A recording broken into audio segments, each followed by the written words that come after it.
কাদা ও জমে থাকা পানির কারণে বেহাল অবস্থায় পরিণত হয়েছে নাটোরের বড় হরিশপুর এলাকায় অবস্থিত ঢাকাগামী আন্তজেলা বাস টার্মিনাল।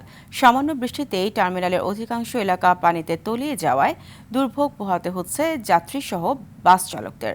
অন্যদিকে ৩ দশকেরও বেশি সময়ও চালু হয়নি রাজবাড়ী কেন্দ্রীয় বাস টার্মিনাল। প্রতিনিধিদের তথ্যচিত্রে জানাচ্ছেন আবরার মাহি। AKS অর্জন করল গিনেস ওয়ার্ল্ড রেকর্ডস। AKS উত্তরাঞ্চলের প্রায় 15টি জেলার যাত্রীদেরকে Natore Harishpur bypass bus terminal হয়েই ঢাকার উদ্দেশ্যে ছেড়ে যেতে হয়। অথচ এই গুরুত্বপূর্ণ বাস টার্মিনালটি দীর্ঘদিন ধরে খানাখন্দে বেহাল দশায় পড়ে রয়েছে।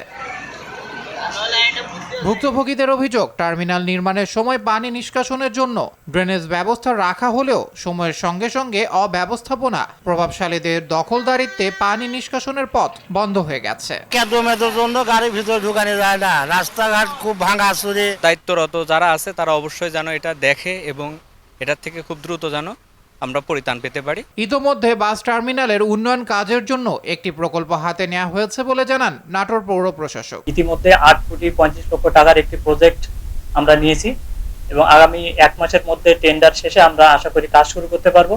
অন্যদিকে রাজবাড়ী কুষ্টিয়া আঞ্চলিক মহাসড়কের নির্মাণের প্রায় 33 বছর পার হলেও আজও চালু হয়নি এই টার্মিনাল। কারো ব্যক্তি, কারো প্রতিষ্ঠানের সুবিধার থেকে এই জিনিসটা চালু করতেছে না। টার্মিনালটা হলো শহরের থেকে মেলা বাইরে, এখানে যাত্রী যখন নামে এখান থেকেও দুর্ভোগ হয়ে থাকতে হয়, অনেক দূর যাইতে হয়। তবে মালিক সমিতির দাবি, টার্মিনালের প্রবেশপথ দীর্ঘদিন ধরে বেহাল অবস্থায় থাকায় সেখানে বাস প্রবেশে সমস্যা হয়। টার্মিনালের প্রবেশদ্বার খারাপ হওয়ার কারণে যাত্রী সহ বাসগুলো যাতে ওখানে জার্কিং হয়, যাত্রীরা আপত্তি করে বিধায় বাস সোজাসুজি যায়। এদিকে জমিটির সঠিক ব্যবহার নিশ্চিতে অডিটোরিয়াম নির্মাণের জন্য ইতোমধ্যে স্থানীয় সরকার বিভাগ থেকে 1 কোটি টাকা বরাদ্দ করা হয়েছে বলে জানান এ কর্মকর্তা। জেলা পরিষদের জন্য আমরা 1000 আসন বিশিষ্ট আমরা এখানে মিলনায়তন করতে চাই।